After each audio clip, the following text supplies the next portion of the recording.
Regarde bien cette femme. Regarde l'encre qui court sur sa peau. Ces motifs qui semblent raconter une histoire que ses lèvres refusent de prononcer. Tu penses voir de l'art, tu penses voir une mode ou une simple rébellion. Mais tu te trompes lourdement.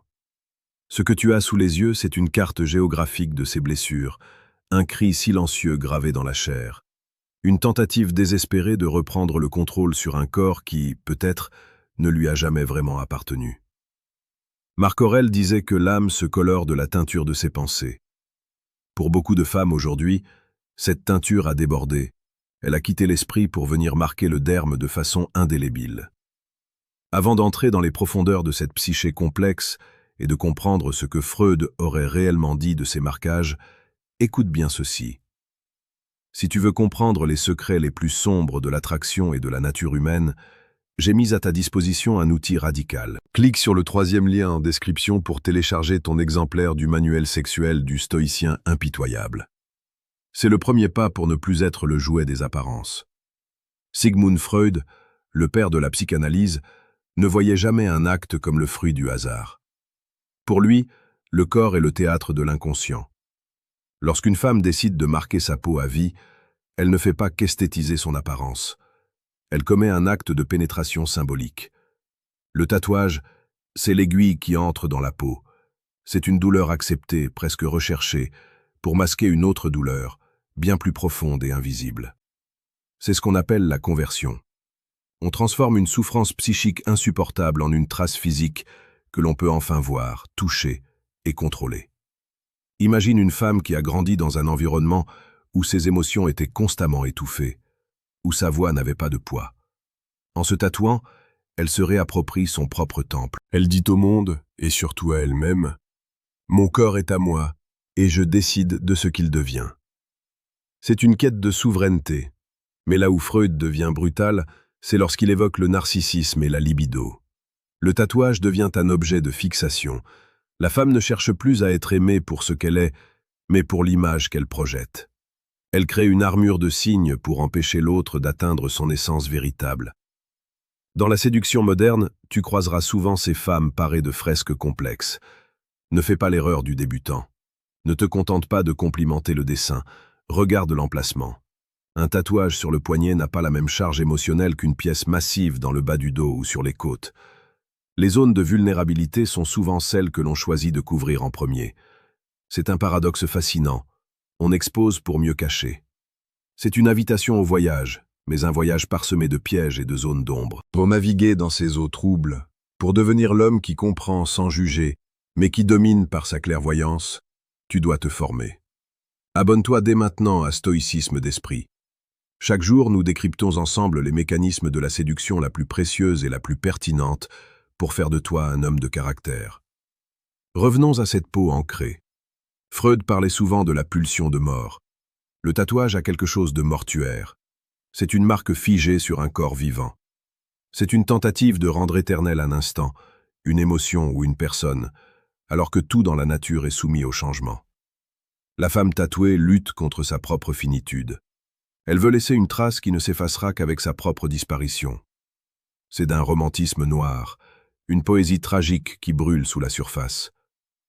Dans la vie quotidienne, observe comment elle touche ses tatouages quand elle est anxieuse. C'est un point d'ancrage. C'est la preuve physique qu'elle existe, qu'elle a survécu à quelque chose. Pour toi, séducteur ou compagnon, c'est une porte d'entrée. Si tu arrives à comprendre la douleur qui a nécessité cette encre, tu n'auras plus besoin de techniques de manipulation. Tu seras connecté à son cœur par la vérité brute. Mais attention, cette vérité est exigeante. Elle demande une solidité mentale que peu d'hommes possèdent. C'est pour forger cette solidité que j'ai créé une ressource encore plus profonde. Si tu sens que tu es prêt à affronter la réalité sans phare, clique sur le 2e lien en description et récupère le manuel brutal du séducteur stoïque. C'est là que commence ta véritable transformation. Certains diront que c'est simplement une question d'esthétique. Mais l'esthétique est le langage du désir. Pourquoi choisir un serpent plutôt qu'une fleur? Pourquoi du noir et gris plutôt que des couleurs éclatantes? Chaque choix est un avis. Freud disait que le moi est avant tout un moi corporel. En modifiant son corps, la femme modifie son identité. Elle se sculpte une nouvelle version d'elle-même, souvent pour fuir une version précédente qu'elle jugeait trop faible ou trop pure pour ce monde cruel. C'est là que le stoïcisme intervient pour nous, les hommes qui observent. Nous ne devons pas être effrayés par ces marques, ni les idéaliser. Nous devons les voir pour ce qu'elles sont, des témoignages de combats intérieurs. Une femme très tatouée est souvent une femme qui a dû se battre contre ses propres démons. Elle possède une intensité que la femme lisse n'a peut-être pas encore découverte. Mais cette intensité peut être un feu qui réchauffe ou un incendie qui dévaste tout sur son passage. Dis-moi dans les commentaires, quelle a été ta plus grande surprise en découvrant l'histoire derrière le tatouage d'une femme? Ton expérience enrichit notre communauté et nous aide à voir plus clair dans les mystères de l'âme humaine. N'oublie pas que la séduction n'est pas un jeu de dupes, c'est une rencontre entre deux mondes. Si tu t'approches d'une femme tatouée avec la profondeur d'un homme qui a lu Freud et pratiqué Sénèque, elle le sentira immédiatement. Elle verra que tu ne t'arrêtes pas à la surface. Tu regardes l'encre, mais tu vois le sang. Tu regardes le motif, mais tu entends le cri. Et c'est cette capacité à lire entre les lignes de sa peau qui fera de toi un être inoubliable à ses yeux. Le monde nous pousse à la consommation rapide, aux relations jetables, à la superficialité totale. On regarde les corps comme on regarde des catalogues. Mais le corps est sacré. Il est le seul endroit où l'esprit peut s'incarner. Les tatouages sont les hiéroglyphes de notre époque. Apprends à les déchiffrer. Ne juge pas la femme qui porte ses marques comme une personne facile ou instable. Voilà comme une guerrière qui porte ses cicatrices à l'extérieur pour ne plus avoir à les porter seule à l'intérieur.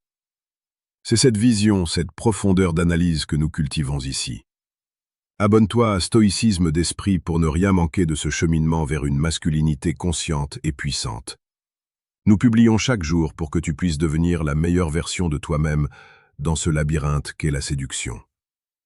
En conclusion, la grande vérité que Freud nous murmure à travers les décennies, c'est que rien n'est gratuit.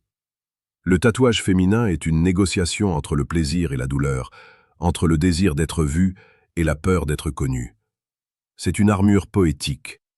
En tant qu'homme, ton rôle n'est pas de percer cette armure par la force, mais de devenir l'homme en présence duquel elle choisira de la poser, pièce par pièce.